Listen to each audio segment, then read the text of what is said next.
김영재의 이톡. 부산대 경제학부 김영재 교수님 스튜디오 나와 계십니다. 안녕하세요. 안녕하십니까. 반갑습니다. 네, 8월의 첫 월요일 자갈치 아줌매 함께 해주셔서 감사합니다. 일단 오늘 주제가 부산 상이 창립 135주년 기념 심포지엄과 부산의 미래로 잡으셨는데요. 이 부산 상의의 주요 성과와 부산 경제에 대한 의미에 대해서 간략히 좀 짚어주시기 바랍니다. 그 부산 상공회의소가 금년이 이제 창립 135주년이에요. 벌써 그랬습니까? 꽤 많이 되셨죠. 예. 제 기억으로 한 15년 전에 120주년 기념 그 토론회를 MBC가 한번 했던 기억이 있고요. 그 부산 그 상공회의소는 지난 그 1889년이죠. 그 조선인 상공업자가 설립한 부산 객주 상법회사를 모태로 해서 만들어졌고요. 방금 이제 그 여쭤보신 것처럼 지역 상공인의 권익을 대변하면서 지역 경제 발전에 지대한 공헌을 한 대표적인 기관이 아닌가 이런 생각이 듭니다. 그 참고로 제가 서울의 이제 대한상공회의소는 부산보다 단 5년 빠릅니다. 예, 이렇게 볼 때 부산 상공회의소의 어떤 그 역사라든지 또 지역 경제에 대해 차지하는 비중이 매우 크다. 그래서 엔진 내지는 부산 경제 기관차가 아닌가 이런 생각이 들고요. 최근에 이제 한 20-30년 동안 가장 큰 성과는 크게 제가 두 가지를 꼽았는데요. 하나는 그 지역에서 대표적인 기업으로 자리매김한 르노코리아 자동차 있죠. 오지 전신인 삼성 자동차 를 그 부산 상공회의소가 주도적으로 해서 유치를 했습니다. 매우 중요하고요. 그 두 번째는 이제 그 한국 거래소 본사 유치에 기반이 된 한국 선물 거래소. 요게 이제 98년에 만들어졌는데 이것도 상공회의소가 주도적으로 했었죠.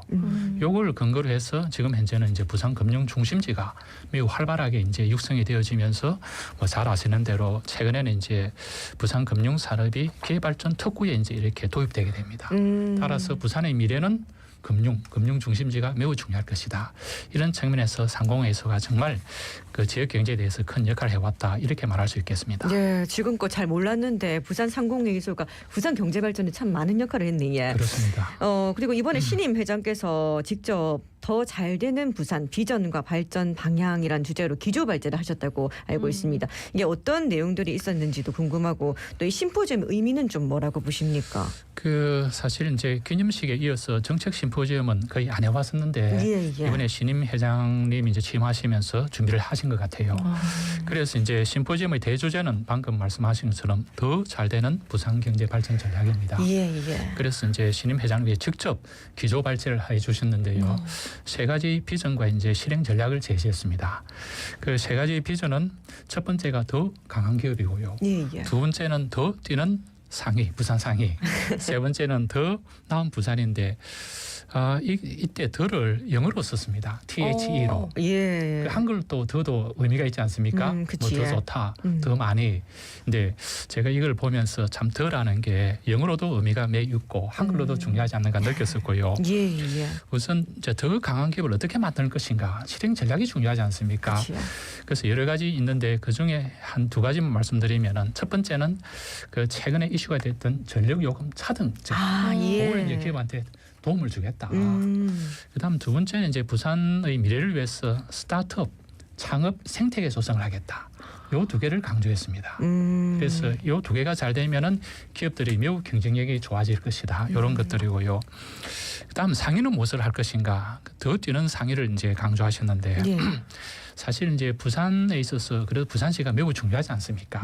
정책을 기획한다든지 추진한다든지 지금까지도 사실 뭐 소통이 잘 되고 있습니다만은 제대로 하기 위해서 뭐 전국에서 최초로 부산시 정책협력관 제도를 신설한답니다. 정책협력관 제도. 그래서 부산시와 그 소통뿐만 아니라 부산시가 추진하고 있는 다양한 지원 정책이 개별 기업에게 효과적으로 확산될 수 있도록 해준다는 것이죠. 이게 굉장히 중요하고요. 그다음 더 나은 부산 뭐 사실 오늘 조금 전에도 보니까 그 뭐 부산이 뭐 소멸한다는데 더 나은 부산을 위해서는 그 최근에 이슈가 되고 있는 그 산업은행 본사 이전이라든지 뭐 가덕신공항 이런 것들을 성공적으로 이제 제시를 추진하겠다. 그러니까 부산 상호회서가 발벗고 나서겠다 이렇게 했었고요. 이렇게 볼 때 제가 느낀 이제 이번 정책 심포지엄 의미는 첫 번째 그 신임 회장단의 부산 경제 도약을 위한 강력한 의지의 표명이 아닌가. 네. 대중들 앞에서 그게 약속하는 것이고요. 두 번째는 뭐 최근 들어서 신문이나 방송에 보면은 부산이 총력으로 추진하는 게 글로벌 허브 도시 특별법 제정이지 않습니까? 예, 이런 그 제정을 위한 기반 조성이다. 이렇게 생각할 수 있고요. 따라서 부산 경제 부흥을 위한 하나의 작은 초석이 아닌가 이런 생각이 듭니다. 네, 평소에도 이런 뭐 잘 된다, 잘 된다 이런 그 슬로건을 또 많이 거셨었기 때문에 이런 비전들도 계속해서 기대가 됩니다. 이 그렇습니다. 부산의 지속 가능 성장을 위한 해결책으로 다소 생소한 서비타이제이션이 강조됐다고 하는데 구체적으로 이게 또 어떤 걸 의미하는지 실행 방안까지 한번 짚어주시죠. 예, 저도 뭐 처음 듣는 이야기고요. 개념적으로는 이제 뭐 이해를 하고 있었습니다만은 그 서비타이제이션은 한마디로 이제 그 언어적으로 사전적으로 해석해 보면은 네. 그 제조업을 서비스화 시키겠다. 그러니까 제조업 기존 제조업에다가 서비스 개념을 도입한 일종의 융합형 제조업 그렇게 이해하시면 될 것 같습니다. 예, 그래서 최근에 잘 아시는 대로 뭐 IT 기술 확산, 또 디지털화 그리고 이제 AI 기술 요즘 뭐 전부 다 AI 하지 않습니까? 그렇죠. 이런 것들을 제조업에 직접적으로 도입하겠다 이런 내용입니다. 그래서 이제 보통 제조업에는 크게 혁신이 두 가지가 있는데요. 하나는 새로운 기술을 하는 기술 혁신이 있고 두 번째는 이제 제조업은 여러 가지 공정 단계가 있지 않겠습니까? 이런 공정 혁신이 있는데 뭐 제 생각으로는 그 공정에다가 AI 또 디지털 이런 걸 넣는 것이죠. 그 구체적인 사례를 두 가지만 말씀드리면 하나는 이미 이제 부산시가 추진하고 있는 스마트 팩토리입니다. 그 공장을 스마트화 시키겠다. 요게 있고요. 그다음에 이제 주제 발표하신 산업연구원 박사님께서 제시한 대표적인 기업이 부산에 있습니다. 파나시아입니다. 파나시아 네. 아마 들어보셨을 텐데요. 그 파나시아에서는 최근에 이제 센서 부품을 그 선박용 센서 부품을 개발해서 개발한 데 그치지 않고 이것을 활용해서 일종의 추적 모니터링 시스템을 동시에 만들었습니다. 예, 그러니까 이 선박이 어떤 상태에 있는지 어디에 있는지를 금방 알 수 있겠죠. 이런 것들이 서비타이제이션의 사례라 이렇게 이야기했었고요.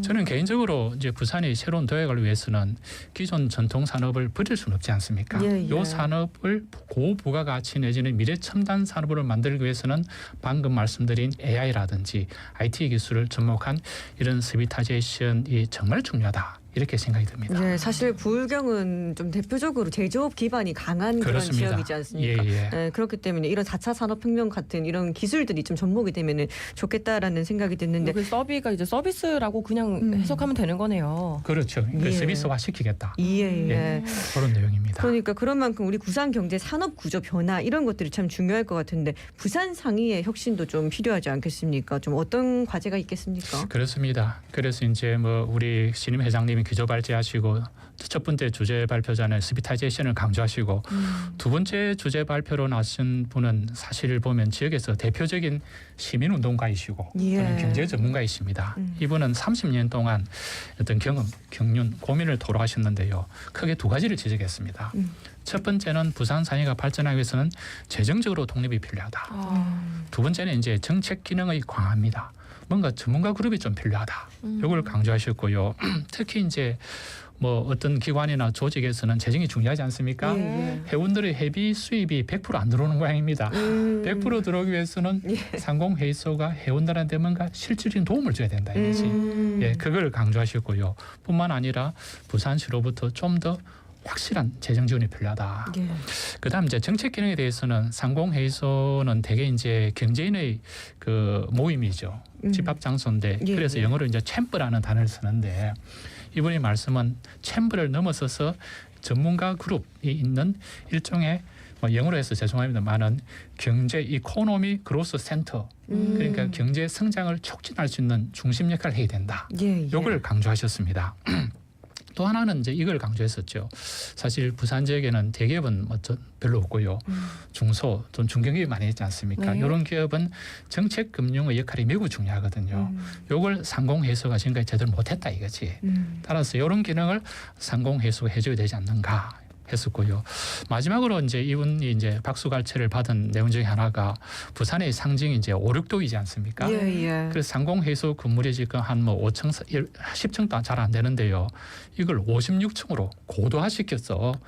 부산 하면은 상공해수 56층, 5, 6도 이렇게 하자라고 제안을 해서 그 청중들로부터 많은 박수갈채를 받았습니다. 네, 56, 5, 6도 이게 딱 숫자가 확실히 각인되기는 할 것 같은데 일단 부산 상위가 재정적으로나 정책적으로나 이렇게 좀 확실히 독립이 되고 우뚝 서야 된다는 말씀이셨습니다. 맞습니다. 그렇습니다. 이 부산 경제 장기적 과제도 중요하지만 뭐 산업은행 이전이라든지 현안 이슈 해결을 위한 게 정말 중요한데 현재 상위가 어떻게 대응하고 있습니까?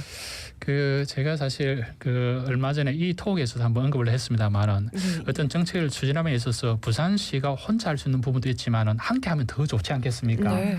그런 점에서 산업은행 이전에 대해서 제 느낌으로는 상공해소 약간 소극적이지 않았나 이런 생각이 드는데요.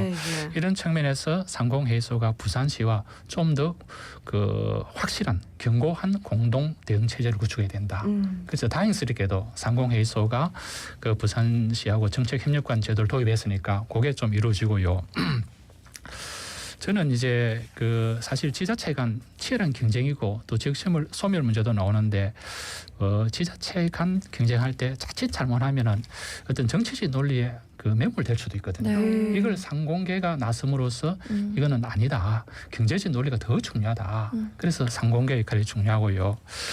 따라서 그 최근 신임 회장단이 이제 새롭게 출범하면서 정책 자문단을 대폭 확충 내지는 강화시켰습니다. 네. 기존에도 있어 왔었는데 한 20분 정도를 했다는데 이번에는 각 분야별로 예를 들어 산업은행 이전이라든지 가덕공항이라든지 여러 가지 이슈 있지 않습니까? 네. 33분을 이렇게 모집을 했답니다. 그래서 제 생각으로는 장기적인 과제도 중요하지만 단기적인 과제에 대해서도 매우 적극적이고 적극적으로 뭐 능동적으로 대응하지 않을까 이런 기대를 해봅니다. 예, 앞으로의 모습도 기대를 해봐야겠는데 그렇다면 이 부산 경제와 상해 지속 발전을 위해서 부산 상해의 바람직한 기능과 역할은 뭐가 있겠습니까? 굉장히 어려운 질문이죠. 굉장히 어려운 질문인데 이미 이제 상공회의소가 뭐 부산시하고 공조를 뭐 제대로 하겠다라고 주장을 했었고요. 사실 이런 측면에서 한 가지 아쉬운 걸 말씀드리면은 부산이 먼저 시작했었는데 아직 결과가 나타나지 않는 것이 초광역 경제권 구축입니다. 메가시티 문제도 있고 지금 또 이제 진행되고 있는데요. 만약 부산시와 상공회의소가 공동으로 대응했었더라면은 저는 훨씬 성공적으로 추진하지 않았을까 이런 생각 들어요. 뭐 인근의 울산이라든지 경남이라든지 나아가서는 대구 경북 그리고 호남권 이제 요새 남북권이라는 개념도 많이 등장하고 있거든요. 그렇죠. 그래서 저는 향후 부산시와 상공에서 공동으로 이런 문제를 대응해야 되지 않을까 이런 게 있고요. 다른 하나는 이제 지역에서 또 중요한 그 혁신 주체가 대학입니다. 지금 대학도 어렵지 않습니까? 따라서 이제 지자체, 각 지자체, 부산시도 마찬가지인데요. 역할을 많이 하고 있는데 저는 상공회의소도 부산시와 공동으로 역할을 해야 되지 않느냐. 그래 해줘야만 대학이 갖고 있는 인적, 물적, 혁신 역량을 상공회의소를 통해서 지역의 기업들한테 확산한다면 훨씬 효과적이고 성공적으로 추진할 수 있다. 이런 생각이 듭니다. 예, 그런 측면에서 상공회의소가 갖고 있는 그런 추진 또는 실행 전략이 저는 지속적으로 그리고 일관적으로 추진되길 기대해 봅니다. 저희가 앞서서 인구 소멸 문제도 얘기를 했었는데 부산 상위의 역할에 따라서 그런 문제들까지도 다 잡아줄 수 있다는 생각이 확신이 들었습니다. 그렇죠? 아, 그렇습니다. 그 이번에 제가 정책 심포지엄에 제가 좌장을 맡으면서 쭉 느낀 점이 부산에 대한 희망을 많이 보았거든요. 그럼에도 불구하고 가야 할 길은 여전히 멀구나. 그래서 지속적이고 일관적인 정책이 정말 중요하다. 이런 생각을 강조하고 싶습니다. 두 분께서 이렇게 도와주시면은 저는 뭐 그 자신한테 부산의 소멸은 뭐 그 되지 않고요. 더 발전하지 않을까 생각이 듭니다. 교수님과 함께 열심히 앞으로 나아가 보겠습니다. 오늘도 감사합니다. 지금까지 부산대 경제학부 김영재 교수님이었습니다. 고맙습니다. 네, 감사합니다. 자, 오늘 끝곡으로 쿨의 맥주와 땅콩 들으면서 저희가 또 시원한 축제 소식 준비했죠. 예, 무더위를 날려줄 여름 축제 소식인데 맛있는 음식과 음악, 게임을 한 자리에서 즐길 수 있는 비어밤 축제입니다. 오늘 15일부터 18일까지 나흘간 이 영화의 전당 야외광장에서 개최가 되고 네, 개그맨 박명수, 뉴진스님, 가수 미란이, 호미들이 펼치는 화려한 무대를 보면서 특별 요리까지 즐길 수 있다고 하죠. 예, 우리 자갈치 아침의 청취자분들께 비어밤 축제 티켓을 선물로 드립니다. 샵 2260, 샵 2260번으로 축제라고 문자